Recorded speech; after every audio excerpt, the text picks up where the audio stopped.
Macam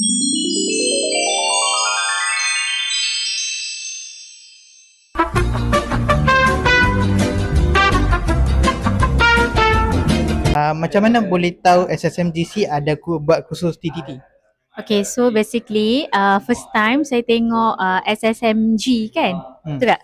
Saya tengok melalui ads lah dekat Facebook. So daripada situ sebab memang saya tengah cari yang under GPK dan buat kursus train the trainer. So that's why saya pun klik and then fast respond. Okay, terus saya book untuk train the trainer punya kursus lah. Yang penting dia under JPK.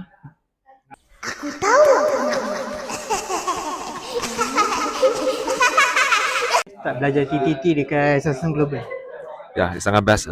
Saya ada itu opportunity untuk belajar. Okay, walaupun I busy sangat, tapi cikgu dekat sini. Okay, dan dengan itu patience ajar I macam mana buat ini semua assignment. Walaupun ada question, dan macam patiently ajar I. Itu course itu sangat appreciate lah, sangat semua cikgu ini. Okay, right, thank you. Banyak tak ilmu yang dapat selama belajar TTT? Belum. Alhamdulillah banyak ilmu yang saya dapat belajar di sini. Pengalaman saya duduk sini banyak dibantu oleh guru di sini. Okay, Alhamdulillah.